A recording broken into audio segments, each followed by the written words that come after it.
Don. I'm with the Flames' Jocelyn Lemieux. Jocelyn, your team came out hitting in the second period, kind of changed the tempo of the game.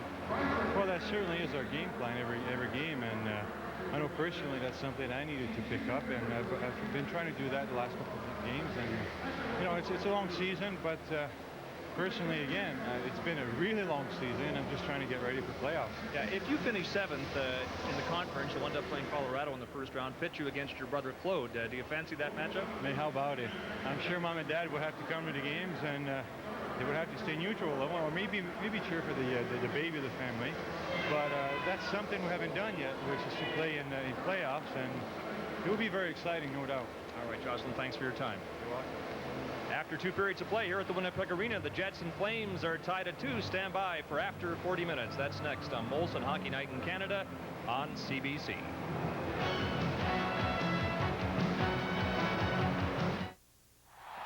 Be part of the playoff madness. Stanley Cup crowd noise, presented by Midas, comes to CBC starting in April. Watch Molson Hockey Night in Canada on CBC for details.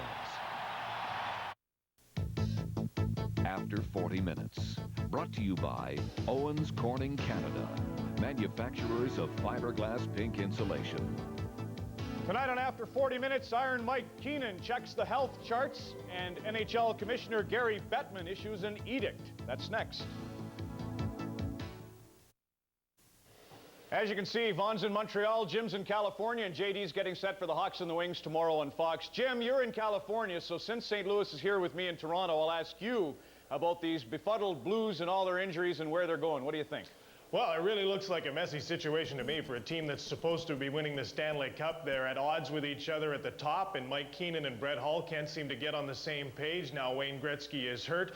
They have a very thin lineup, and they've made everybody in St. Louis mad. They're taking all their money. They sent the fire marshal out of town so they can get more people in the building now that they have Wayne Gretzky. They've decided to put the home games in the first round of the playoffs on pay-per-view, and that's made everyone angry. And there's no guarantee that they're going to be around for very long. And when you look down the road, what's this team going to be like in a year? What's Mike Keenan going to have? They've traded away all the youth. They have a lot of older players who are on such big contracts. They might not be tradable. I don't think that situation looks very good for the present or the future. I fear the Blues, John. Do you? Not really, not just yet. They haven't proven anything to, I think, be in a position where they're going to put fear into other teams. The only way that they're going to put fear into other teams is if Grant Fuhr can get healthy again with the kneecap problem that he had. He's by far and away their most valuable player this season. He's their key.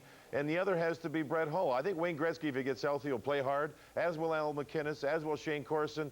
But they really need a real committed Brett Hull to be a decent team. ESPN reported last night, John, that Jeremy Roenick may not make the first round of the playoffs. And I know you've just flown in, but have you heard anything on this? Well, the ankle's a real problem for him. He's tried to skate. He's had no success whatsoever. They're shooting to the first round of the playoffs, Ron. But it is a very scary situation. The other thing is, if he goes to the first round of the playoffs, he hasn't been able to work out properly. He's been in the hyperbaric chamber every day. I think he's been in there 16 days now in a row. But it's a situation where he hasn't been able to work out. You can't ride a bike much. You can't skate, obviously. You can't jog or run a treadmill or anything else with a lower leg injury. So it's a real fear here with Chicago. They're just not scoring. Their power play recently has been going a little bit, but it is the key for them. Yvonne? Going back to St. Louis going back to St. Louis, don't forget, they have to give San Jose $500,000 for Craig Janney. They have to pay the Hartford Whalers $900,000 for the contract of Brandon Shanahan. And the deal with Dale Howard-Chuck and the Philadelphia Flyers, the St. Louis Blues will accept $1 million of the Howard-Chuck's contract. It's a very messy situation. Hey, and what about Wayne Gretzky's new contract? We haven't heard anything about it, and somebody in the organization told me the other day not to make an issue of it because he would be signed before the playoffs, but they're just around the corner. I'm not so sure that there is a guarantee that he's going to be signed there. Well, Jimmy, Wayne said last Sunday that he wants to be signed prior to the playoffs simply because he doesn't want to negotiate during the playoffs. He doesn't want to get involved in that situation at all. Hey, does he want to stay in St. Louis? Yeah, he does. He wanted to play on the winner. Yeah, he does. Well, he wants to stay in St. Louis. Well, in talking to him, he said that the people in St. Louis have reached out. They've made him feel good. In fact, he's looked for a home there. He made me feel that he really wants to stay in St. Louis. Well, wouldn't Michael Eisner do the same, John? Hey, listen. Possibly, that's possible. Yeah, it looks, you know, you'd see Solani and Korea flying last night with him in the middle. Whew. Now, let's talk about the World Cup. Hockey Night in Canada and Fox had a bit of a vested interest, so let's call that right off the bat. We wanted the announcements for the celebration on television, but Glenn Sather and Lou Lamoriello said it's a complete distraction to their teams trying to get into the playoffs to announce 15 invitees to camp, which was supposed to happen tonight, and it didn't. Who wants to tackle that?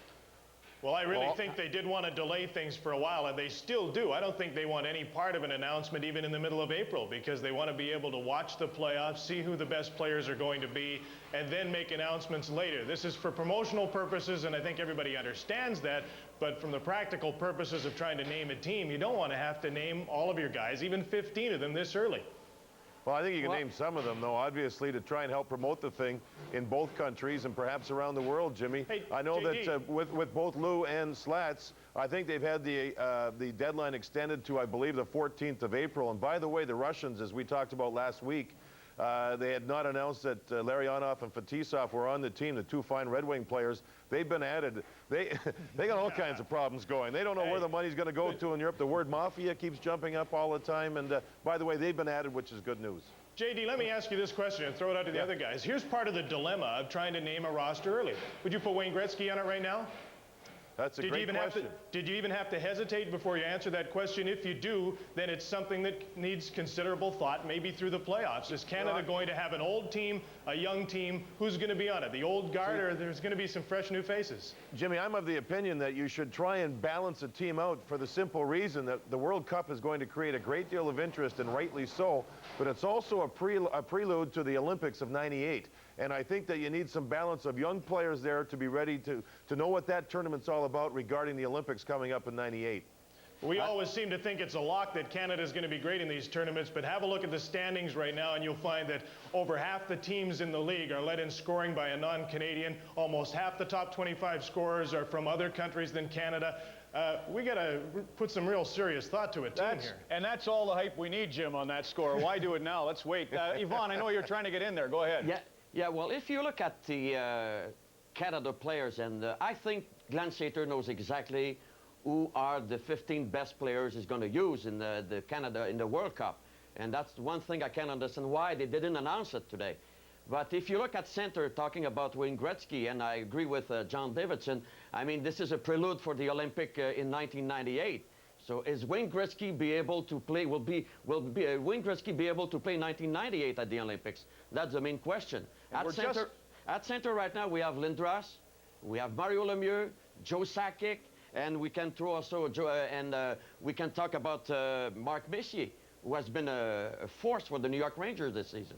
Hey, John, we're just plumb out of time, but you heard about a league directive. Tell us about that, and we'll call it a day. I think it's a good call. League directive went out to all the club teams saying that here we are with just over a week remaining in the season. Make sure that every team competes in every game with the proper lineups and players getting the proper amount of ice time to make sure everyone has an equal chance for points that are so important in the standings right now. In other words, don't bag any games to help another club or your own. And I think it's a great idea, and the league did it in advance, which is a good call. They should never have to do it. Show it to Scotty tomorrow, John. Thanks, fellas.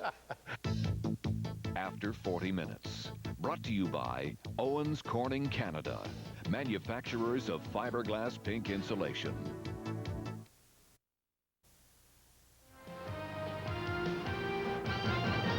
Calgary and Winnipeg on even terms after 2 periods of play at the Winnipeg Arena. This, the second to last ever regular season game in this building. Third period underway in Toronto. Let's send you to the Gardens now, and here are Bob Cole and Harry Neal. Gentlemen. Brian Condrey, who gets a little time on the second half of the power play, snapped home the rebound to make it 3-1. Well, we welcome the viewers who've been watching in Winnipeg to that game, to this game. Bob Cole with Harry Neal in the booth, and the Lynx, watch this, Convery scoring on a power play to make it 3-1 Toronto.